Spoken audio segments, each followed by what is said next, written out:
What's the best way to eat and exercise if you have symptoms of PCOS? Watch this. Our next caller is Kimberly from New Jersey. Hi, Kimberly. How can we help you? Hi. I just want to say thanks for taking my call. I'm really excited to meet you guys. Yeah. It's a little weird seeing you guys like this. I'm kind of nervous. Sorry. Oh, don't be. Yeah. Tell us what's going on. So I wrote down my question, and I put a little background for you guys. I was diagnosed with PCOS when I was younger, and thanks to the help of a holistic nutritionist a few years ago, I learned with diet and exercise only, I'm capable of managing the symptoms. I'm a mom of a wonderful 3-year-old boy. Since his birth, I lost and kept off 80 pounds through mostly strength training and light cardio. But most importantly, I was tracking my macros and staying consistent with a high-fat, lower-carb diet. My proteins always stayed around my body weight at 155, and it was always through Whole Foods. I've been strength training for about 2.5 years now and completely understand how much it helps manage my symptoms, but every year I like to sign up for some new fitness challenges. I signed up for the High Rocks competition in New York, and it's not a CrossFit competition, so I know how you guys feel about that, but it is called a fitness race, and this is the biggest fitness race I've ever signed up for, and I really want to take it seriously. So my question is, with all that being said, I was told I need to up my carbohydrate significantly to help my performance. And I understand that carbs are essential for performance, but High Rocks is 8 months away. So I don't know how to switch from my current low carb diet to my new high carb diet without it affecting my PCOS symptoms along the way. Do you guys know High Rocks is? It's what Hunter McIntyre, our buddy, does. I just looked it up. I looked it up before we got on with you, Kimberly. You know what it is, right? Yeah, so you run like a kilometer, then you do like a fitness station, a lot and of you run again. Rowing, running. Yeah, so it's not CrossFit, but it's like CrossFit's second cousin type of deal. Yeah. Did you listen to the episode? I don't know how long you've been listening to Mind Pump or not, but this is a long time ago. We interviewed Zach Bitter. Do you remember? Do you know that? Yeah. Ultra marathon. Fat adaptive. That's why I'm bringing it up. That's why I'm bringing it up. Are you familiar with that episode at all? I haven't. No, I haven't seen that one. That would be a good listen. That'd be a good listen for you. Well, so here's the deal. You sent in your question and you put your macros and your calories. So I have a couple questions about this, and then there's the asterisk which says you have PCOS. So it's gonna change things a bit. Okay, so you're currently eating 1,900 calories, 143 grams of protein, 80 grams of fat, 190 grams of carbs.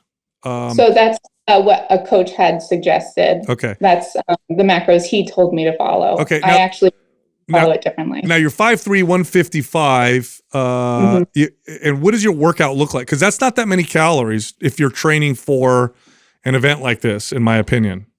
So I'm also a graphic designer and I sit for 8 hours a day. Okay. So that's kind of comes into play a little bit, but my workouts are, it's usually strength training, but for High Rocks, I haven't started the training yet. So I want to start with this coach, but the first thing he told me was that I have to up my carbs for the training, and it's just kind of scaring me a little. You might need to up your calories at some point too. Just keep that in mind. Okay. Your carbs are not high. They're not high carbs. I wouldn't call that high carb. However, you did have PCOS, and there's a very strong connection with PCOS and insulin insensitivity or insulin resistance. So oftentimes, people don't know, polycystic ovarian syndrome, one of the treatments is to go on a low carbohydrate diet along with strength training, and that helps a lot of people, and they think it has to do more with the insulin sensitizing effects. Now, 190 carbs, not that much. You'll be working out a lot. That should make a big difference. However, the only way to really know here would be to wear a CGM, and that's what I would recommend. I wish I could do that. You can get a CGM. You can work. Yeah. So in fact, the company that we work with, NutriSense, if you go to nutrisense.io, and I think it's /Mind Pump. I know that you'll get a discount if you go through our link, but if you go there, they'll give you a CGM and you'll work with their nutritionist. And then knowing your circumstances, what they'll do is they'll look at your blood glucose in real time. Now, if your blood glucose is managed very well, because even at 190 grams of carbs, because of exercise, strength training, the whole deal, you're probably going to be okay. But if you're on 190 grams of carbs and you're getting some interesting blood glucose readings from your CGM, then you're probably going to want to cut those down. So that'll tell you, it's like the canary in the coal mine. Before you start to get those symptoms of PCOS, you would see blood glucose levels that didn't necessarily, look healthy, I should say. She said she couldn't do it. How come you can't do it?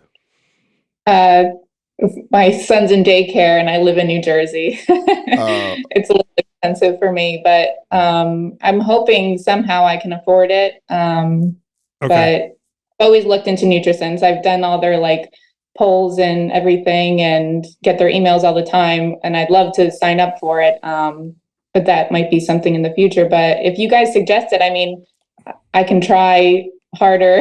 I mean, it's just a worthwhile investment for you specifically. Yeah. Well, let me ask you this. It's not something that I think we would tell 90% of the people, but because you have a very specific goal right now, and we're obviously flirting with something that it could not be ideal for you when you're increasing carbohydrates.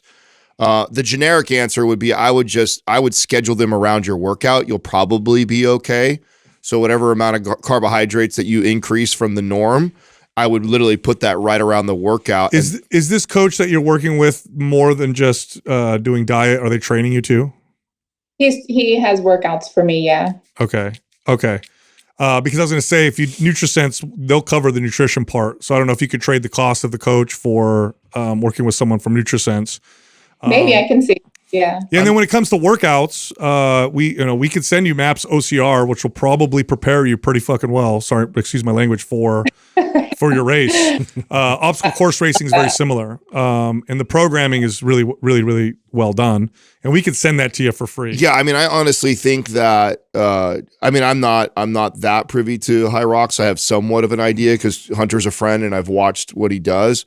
It doesn't seem like it's that complex to program for the training aspect. I think the diet part for you is just way more important. Yeah. So if I'm you and I'm preparing for this, and I would whatever little money you can invest, I would be putting that towards the nutrition piece more than I would be the actual my only piece. advice would be this, Kim. When you look at the event, if there are movements and exercises that you're not super privy to, like you're not very good at them or you've never really practiced them or trained them, incorporate them into your workout. I don't think reduce the volume from other areas. But it's like pull up, run, row. What's in there? Can you tell us?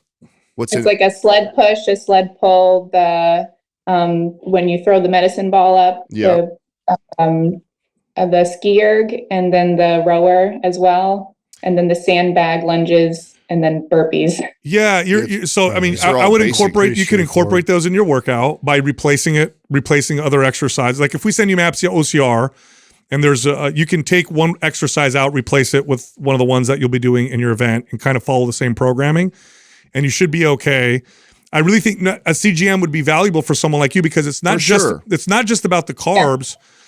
The carbs themselves can all also have a different effect on you because there is an individual variant. So there may be some carbs that work really well with you. Right. You might find you can bump to 190 using rice, but if you do quinoa, it does it totally different. Or you could get away with certain carbohydrates. Totally. And that's because of your case, that you're a person where this is going to be extremely valuable, even if you just do it for a 6-month period of time where you could track all these different carbohydrates. You can measure an intense workout with this much carbs, a lower intensity workout with this much, and if I have it at this time versus that time. I mean, the education that you're going to get around that, I think it's invaluable. It's the most indivialized you can make your diet. Of all the things that you could do, I think that's going to be the most valuable. Well, it's going to carry you beyond this competition. That's right. Honestly. You'll be able to apply that for the rest of your life. Because the truth is, this is just a fact. Unless it makes somebody's health worse, okay, carbohydrates are going to improve performance when it comes to this kind of competition.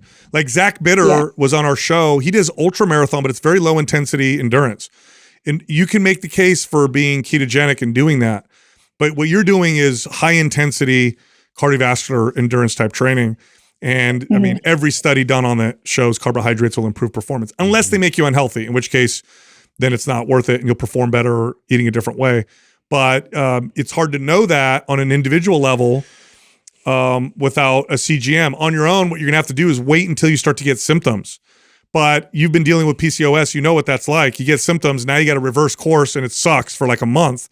So it'd be better to know before you get symptoms on what's going on. And that's going to stay with you beyond this competition. This is going to be something that you'll be able to monitor because you can work with them and then and pay to work with a nutritionist and then just keep the CGM just so you can see the readings and then kind of work on your own. So I think for someone like you, it's extremely valuable. Will the nutritionist kind of steer me in the way Yes. for the performance? Yes. Especially if you communicate that. and Oh, you tell them. they're the best. They're really, really good at what they do. They're not like a online, influencer coach. No, or they're whatever. real nutritionists. Yeah, they're legit. Yeah. No, they're going to be able to guide you.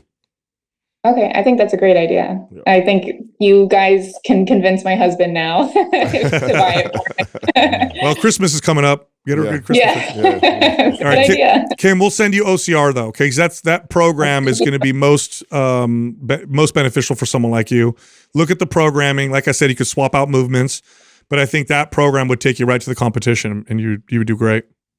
Thank you so much. I really appreciate it. You got it. All right. Thanks for calling in. Thank you. Good question.